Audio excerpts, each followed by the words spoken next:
તરીકે નાયબ મુખ્યમંત્રી નીતિન પટેલ છઠ્ઠી વખત વિધાનસભામાં બજેટ રજૂ કરશે। આજનું બજેટ લોકસભાની ચૂંટણીને લઈ પૂર્ણ કદનું નહીં હોય, તેમ છતાં સરકાર કેટલીક નવી જાહેરાતો કરી શકે છે। ચૂંટણીના કારણે લેખાનુદાન રજૂ થશે, જેમાં 4 મહિનાનો ખર્ચ મૂકવામાં આવશે અને આ લેખાનુદાન પર 2 દિવસ ચર્ચા થશે અને ત્યારબાદ 21 ફેબ્રુઆરીએ લેખાનુદાન પર મતદાન કરવામાં આવશે।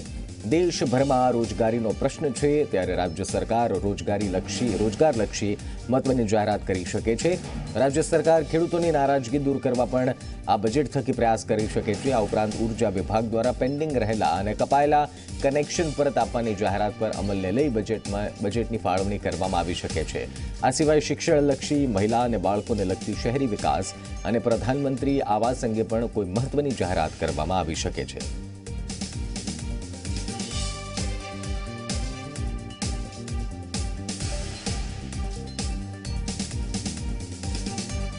हमारे साथ संवाददाता जोड़ाया है अमित राजपूत। नायब मुख्यमंत्री नितिन पटेल निवास स्थाने थी और गांधीनगर थी हितल पारेख हमारी साथ जोड़ाया है। सौथी पहला अमित, आपने पूछवा मांगीशू, आज नितिन पटेल वचगाळानुं बजेट रजू करवाना छे, लेखानुदान रजू करशे, आज 4 महीनानो खर्च रजू करशे, बजेट रजू करशे, केवो माहोल त्यां जणाई रह्यो छे, केवी तैयारीओ चाली रही छे? एमना निवास स्थाने छो आप, क्यारे घरेथी निकळवाना छे नायब मुख्यमंत्री?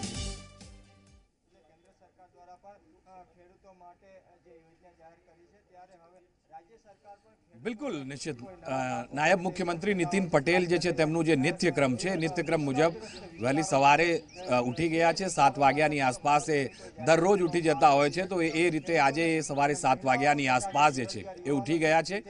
एमना सचिव जे छे, अंगत सचिव, ए पण अहींया आवी पहोंच्या छे अने तेनी साथे नितिनभाई पटेल जे छे ए खास करीने नहाया पछी ज्यारे पूजा करता होय छे ने पूजा कर्या बाद नित्यक्रम मुजब ए घरेथी निकळता होय छे, तो अत्यारे ए घरमां पूजा करी रह्या छे ने 9 वाग्यानुं जे समय हतुं के 9 वाग्यानी आसपास नितिनभाई निकळशे, जो के अत्यारे थोडुं ए छे लेट निकળી रह्या छे। आश्रे 10 वाग्यानी आसपास नितिन पटेल जे छे ए पोताना निवास स्थानथी गांधीनगर विधानसभा संकुल तरफ जवा माटे रवाना थशे।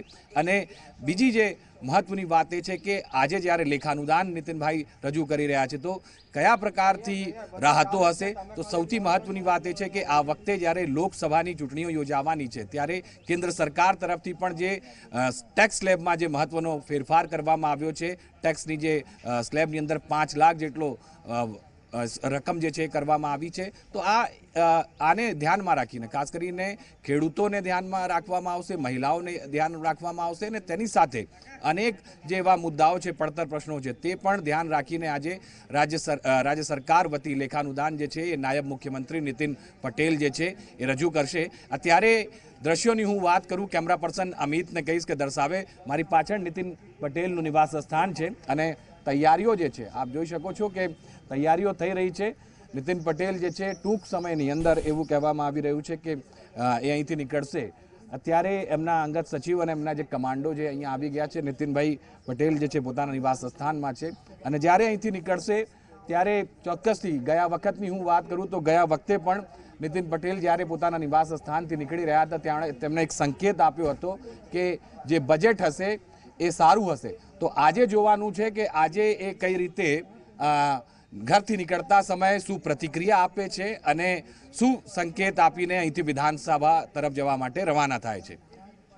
बिल्कुल, हितल आपणी साथे जोड़ाय छे। हितल, 4 महीनाનું આ બજેટ વચગાળાનું આ બજેટ કેટલું મહત્વપૂર્ણ માનવામાં આવી રહ્યું છે? લોકસભા પહેલાનું આ બજેટ છે, એટલે શું આશા અપેક્ષાઓ એવી છે કે જાહેરાતોનો ધોધ વરસશે ગુજરાતની જનતા માટે આ બજેટમાં?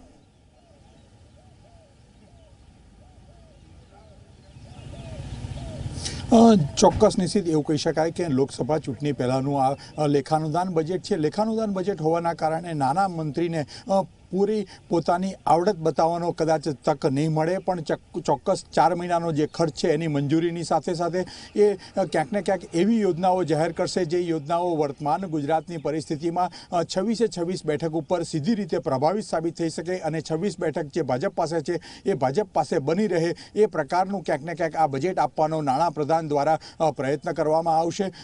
યોજનાઓના પરિપ્રેક્ષમાં જોવા જઈએ તો સ્વાભાવિક છે કે ગત બજેટ જે હતું એ 1 લાખ 86,000 કરોડનું ગુજરાતનું પૂર્ણ કદનું બજેટ હતું, એમાં પણ કોઈ વેરા નાખવામાં આવ્યા ન હતા.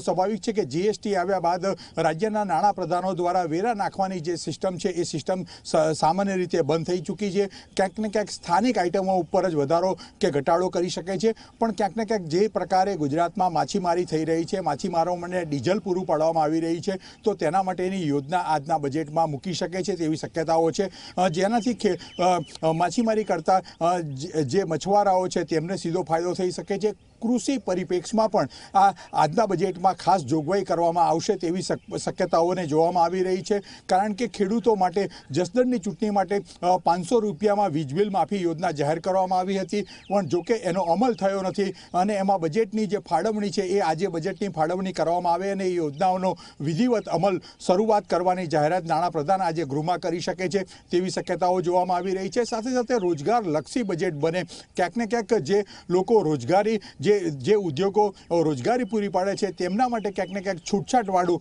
પણ બજેટ બની શકે તેવી શક્યતાઓ નિશ્ચિત ચોક્કસ જોવામાં આવી રહી છે. એવું ચોક્કસ કહી શકાય કે લોકસભાની ચૂંટણી છે અને લોકસભાની ચૂંટણીમાં ભાજપનો દેખાવ સારો રહે અને ક્યાંક ને ક્યાંક ગુજરાત શું આપી શકે છે મતદારોને એ પરિપ્રેક્ષની છાંટ આજના બજેટમાં ચોક્કસ જોઈ શકાશે. જી નિશિત, ગત અમુક સમયમાં ગત વર્ષમાં જોઈએ હિતલ તો ખેડૂતોના પ્રશ્નો ખૂબ ઉઠ્યા, ખેડૂતો નારાજ જણાઈ રહ્યા છે. રાજ્યના બીજી તરફ મગફળીની ખરીદી હાલમાં થોડા સમય પહેલાં જ પૂર્ણ થઈ છે, એમાં પણ અમુક જગ્યા પર ખેડૂતો બાકી રહી ગયા છે જેમની નોંધણી રહી ગઈ છે. લાગી રહ્યું છે કે નારાજ ખેડૂતોને મનાવવાનો પણ આ બજેટથી પ્રયાસ કરવામાં આવશે.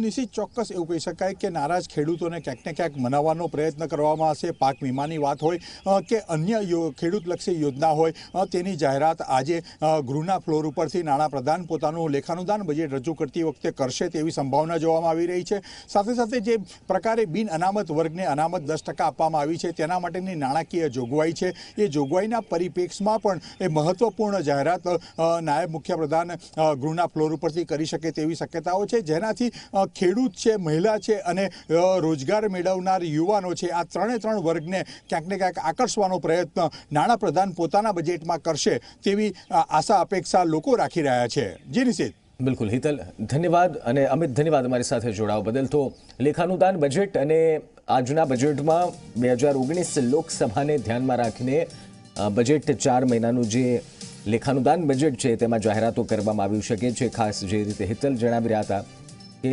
માછીમારોને ફાયદો કરતી જાહેરાત પણ આ બજેટમાં રજૂ થઈ શકે છે.